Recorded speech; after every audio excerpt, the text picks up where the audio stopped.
நம்ம சொசைட்டி பத்தி உங்களுக்கு சில क्वेश्चंस. ஓகே. இந்தியாவோட ஃபெர்டிலிட்டி ரேட் எவ்வளவுன்னு சொல்லுங்க.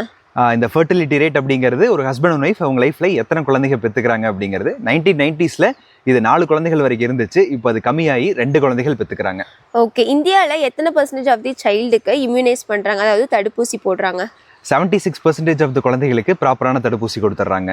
ஓகே. இந்தியாவில் எத்தனை percentage of the pregnant woman institutional birth பண்ணிக்கிறாங்க, அதாவது ஹாஸ்பிட்டலில் குழந்தை பெற்றுக்கிறாங்க? 100 குழந்தைகள் இன்னைக்கு பிறக்குது அப்படின்னா அதில் 89 குழந்தைகள் வந்து ஹாஸ்பிட்டலில் தான் பிறக்குது. ஓகே. 18 வயசுக்கு கீழே எத்தனை பேர் வந்து கல்யாணம் பண்ணிக்கிறாங்க இந்தியாவில்? இந்தியாவில் 18 வயசு கம்மியாக அண்டர் ஏஜ் மேரேஜ் பண்ணிக்கிறவங்க இன்னும் அதிகமாக தான் இருக்கிறாங்க. 23% ஆஃப் த சில்ட்ரன்ஸ் வந்து 18 வயசுக்கு முன்னாடியே கல்யாணம் பண்ணிக்கிறாங்க. ஓ ஓகே.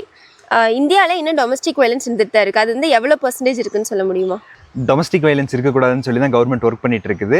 இருந்தாலும் 29% வந்து டொமஸ்டிக் வயலன்ஸ் இந்தியாவில் இருக்குது. ஓகே.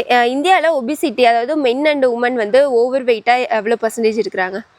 மென் வந்து 23%, உமன் வந்து 24% ஓவர் வெயிட்டாக தான் இருக்காங்க இந்தியாவில். உமன் தான் அதிகமா? ஆமாம். இது வந்து நேஷனல் ஃபேமிலி ஹெல்த் சர்வே 5ல் கொடுத்த டேட்டாஸ். தேசிய குடும்ப சுகாதார ஆய்வு. தேங்க்யூ. தேங்க்யூ.